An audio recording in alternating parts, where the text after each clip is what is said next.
Bienvenidos sean cada uno de ustedes. Gracias por conectarse, gracias por apartar este tiempo. Es nuestro tiempo de nuestra clase de estudio bíblico de adultos y es un privilegio estar con ustedes.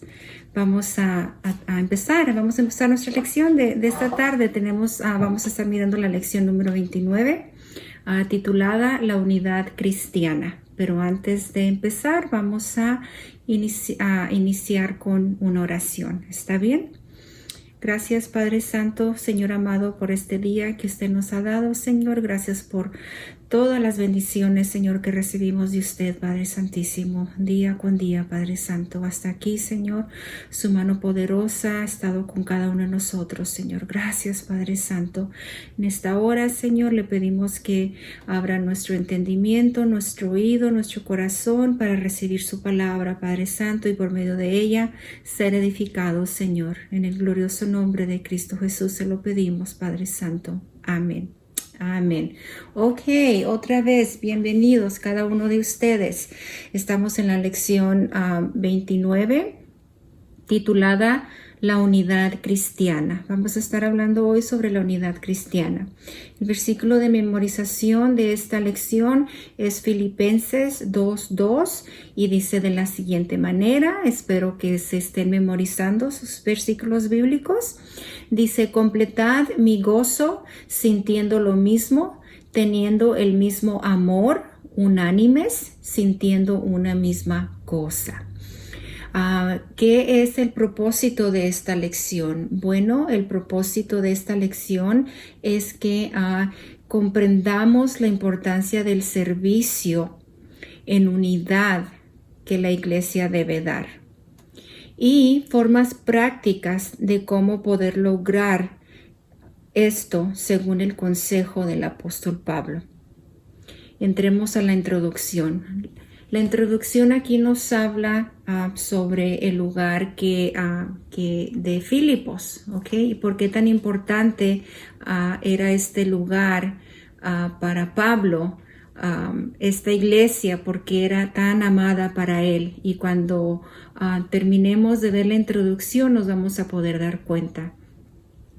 Para poder entender mejor el motivo que impulsó al apóstol Pablo a escribirle a los hermanos de la iglesia que él mismo fundó en Filipos, es necesario conocer el contexto.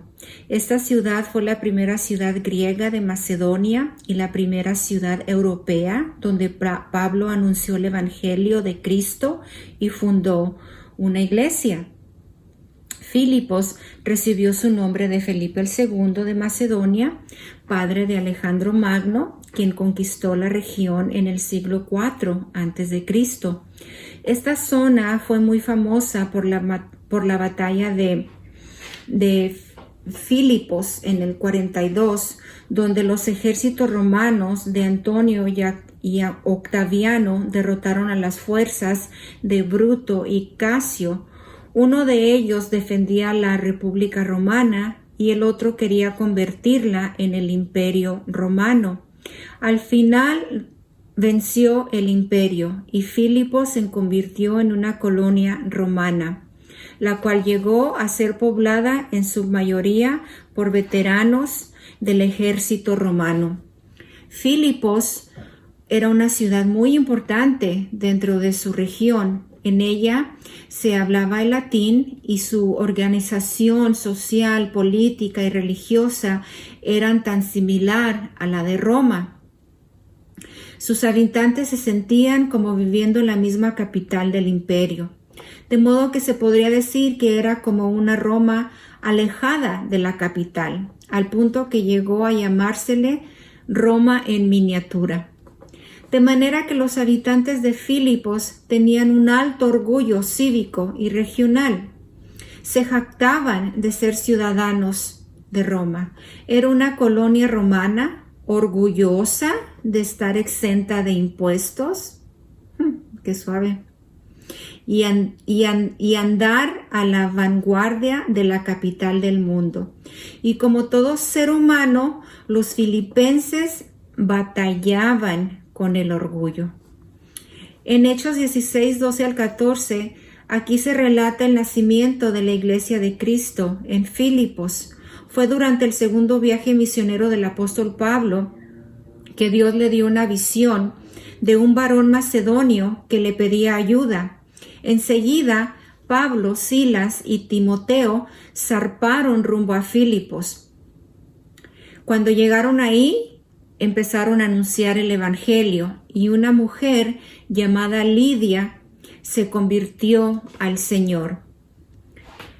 Pablo expulsó en el nombre de Jesucristo un espíritu de adivinación de la vida de una esclava, la cual daba buenas ganancias a sus dueños.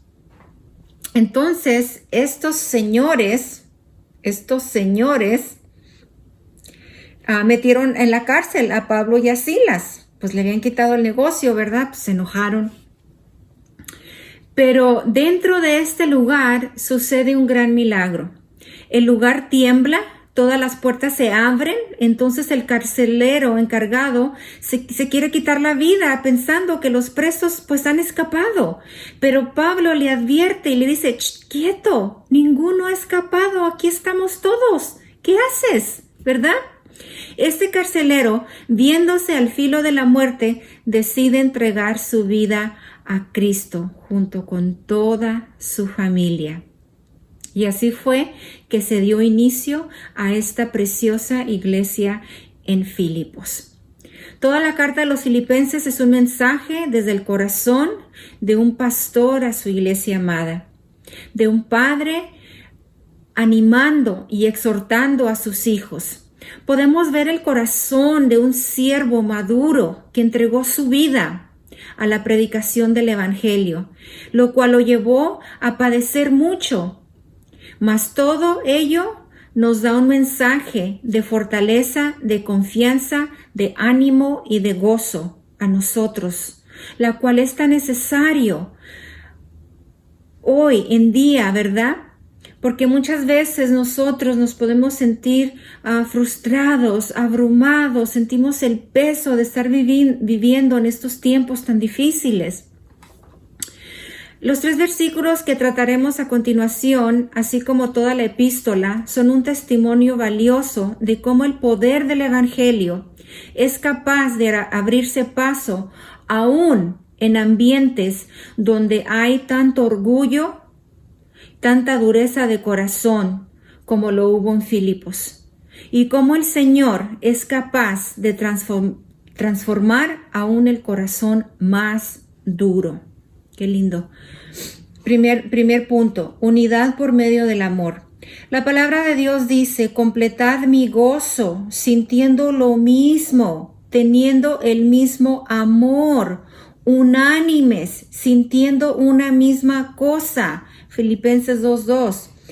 La mayor alegría que Pablo tenía es que su principal anhelo, el principal anhelo que él tenía no era su pronta liberación de la cárcel, sino el progreso espiritual de todos los hermanos en Filipos. El apóstol Pablo le pide a la iglesia de Filipos que sea de un mismo sentir. Esto es que tengan una unanimidad de pareceres y de sentimientos, de mentalidad y sentimiento.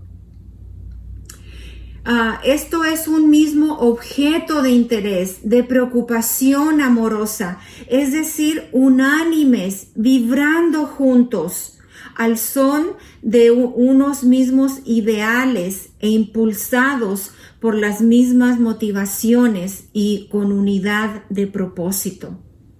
Unidad siempre. Esto no quiere decir, ¿verdad?, que se espera que todos nosotros los cristianos pensemos y actuemos de la misma manera. La palabra de Dios no da en ninguna parte esta sugerencia, ¿verdad?, que todos pensemos igual,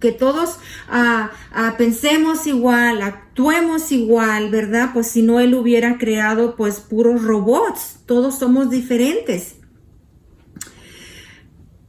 Dios, los hijos de Dios quiere que concordemos en los grandes fundamentos de la fe.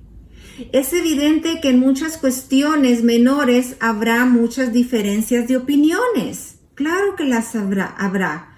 Y es que la uniformidad y la unidad no son lo mismo. Es posible tener esto último sin tener lo primero. Así pues, aun estando en desacuerdo respecto de cuestiones menores, podemos dejar de lado nuestras propias opiniones que no comprometen ningún principio bíblico por el bien de los demás. Hay que ser de un mismo sentir. Esto significa realmente tener la mente de Cristo, ver las cosas como Él las vería y responder a ellas como Él lo haría. Amor que Cristo, tener el mismo amor significa mostrar el mismo amor que Cristo nos ha mostrado a nosotros. Un amor que no reparó en el costo. Ser unánime significa trabajar juntos en armonía para una meta en común.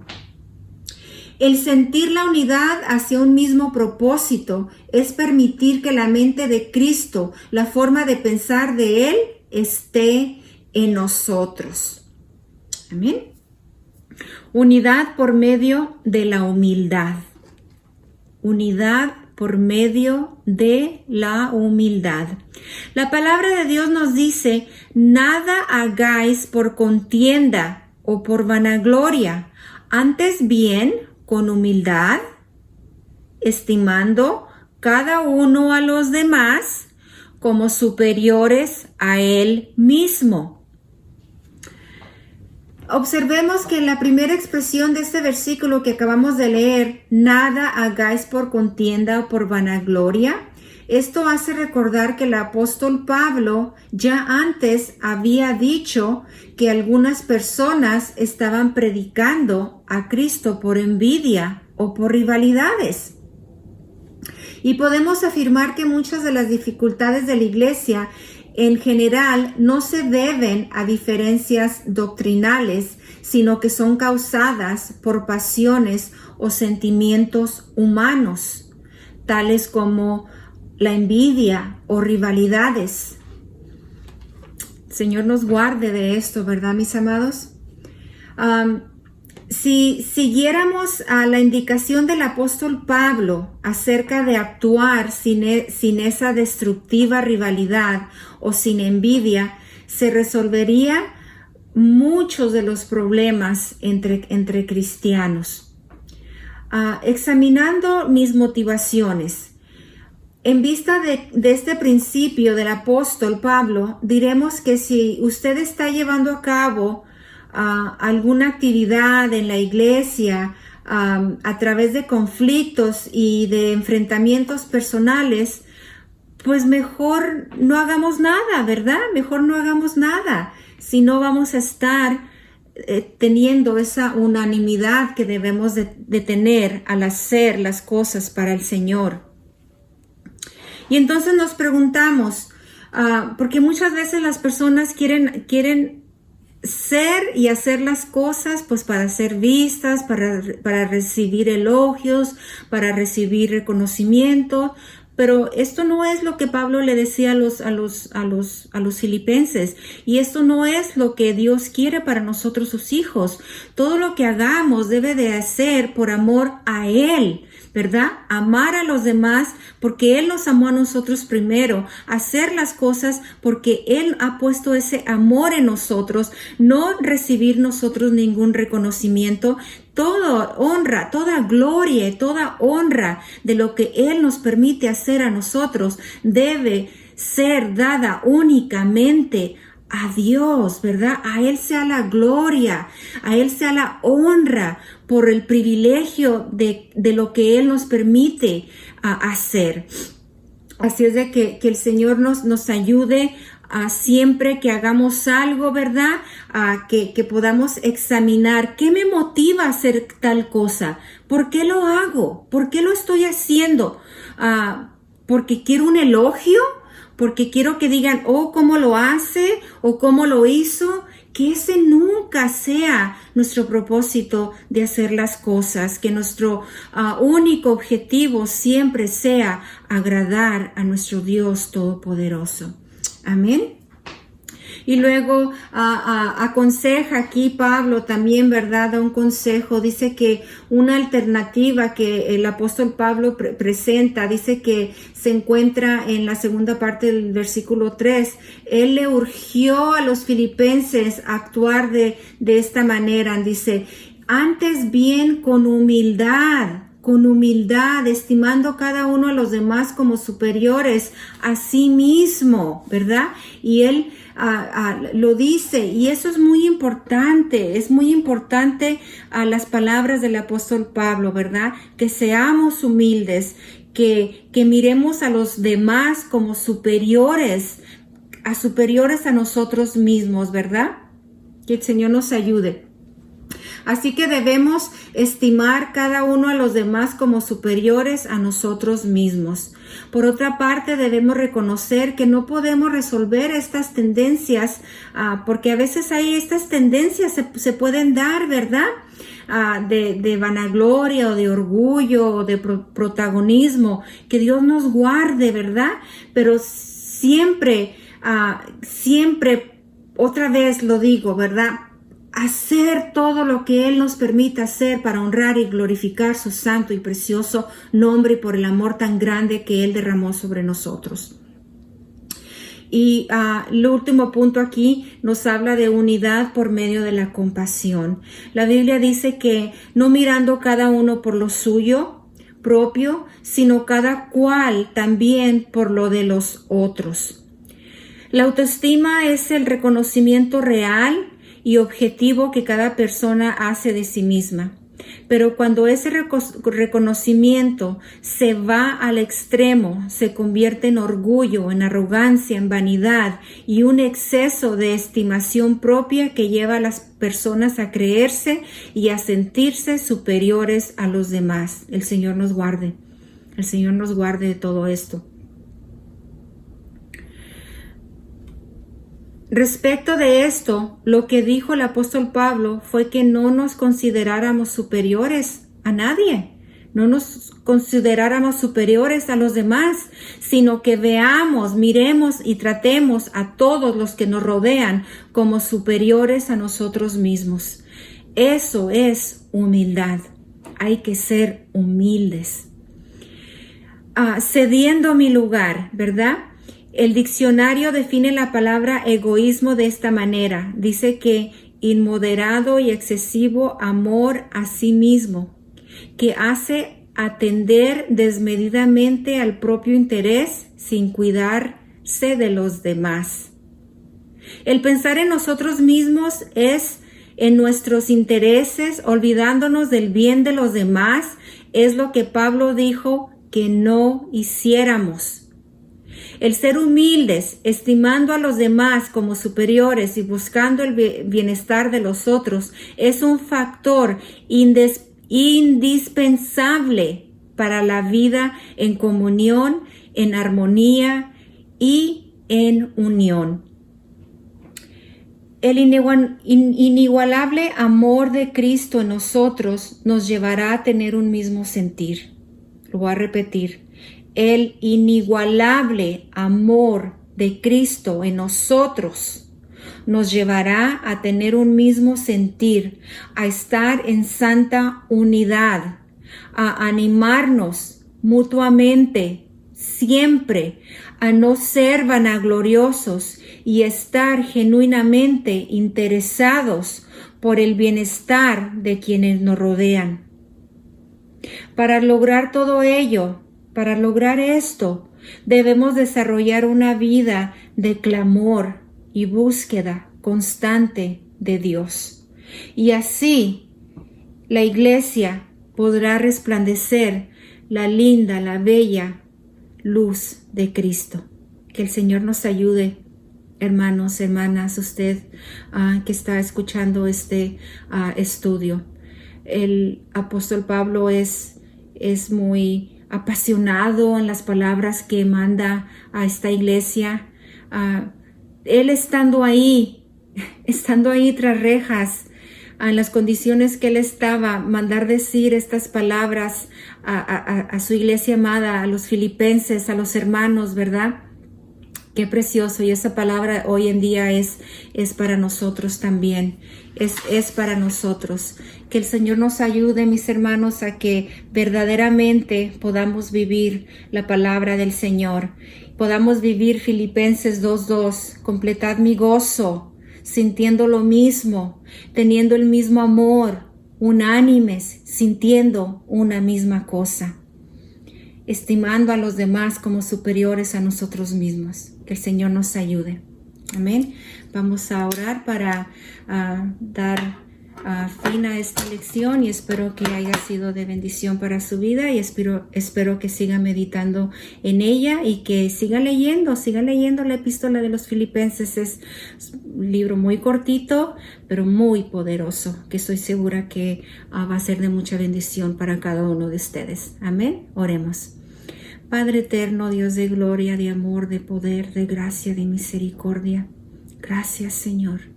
Gracias, Padre Santo, porque usted, Padre amado, nos habla de tantas maneras, Señor. Gracias por esta palabra en esta tarde, Señor. Gracias porque su palabra viene a redarguir nuestra mente, nuestros corazones, nuestro ser, Padre Santo. Ayúdenos, Señor, a no nada más ser oidores de su palabra, pero a ser hacedores de ella, Padre Santo. Ayúdenos a estar en un mismo sentir como cuerpo de Cristo, Padre Santo. Ayúdenos a ser agradecidos, Señor, al tiempo que usted, Señor, ponga en nosotros a hacer diferentes tareas, Padre, para su gloria y su honra, a darle toda gloria y toda honra a usted, solamente a usted, Padre Santo, porque sin usted no seríamos capaces de hacer nada, Señor. Gracias, Señor. Gracias por su palabra, Señor. Mi Dios, le ruego que usted bendiga a cada uno de mis hermanos, hermanas, personas que han escuchado esta lección, que usted les bendiga, que usted sea con ellos, que usted, cualquier necesidad que ellos tengan, que usted pueda obrar en la vida de ellos de la manera que usted sabe que es lo mejor para cada quien, Padre Santo. Bendígales pues de una manera muy especial, que puedan reposar ellos en sus preciosos brazos de amor, Señor.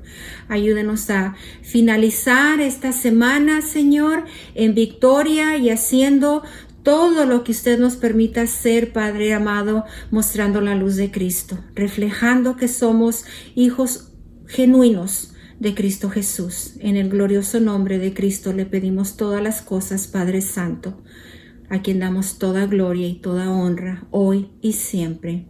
Amén. Amén.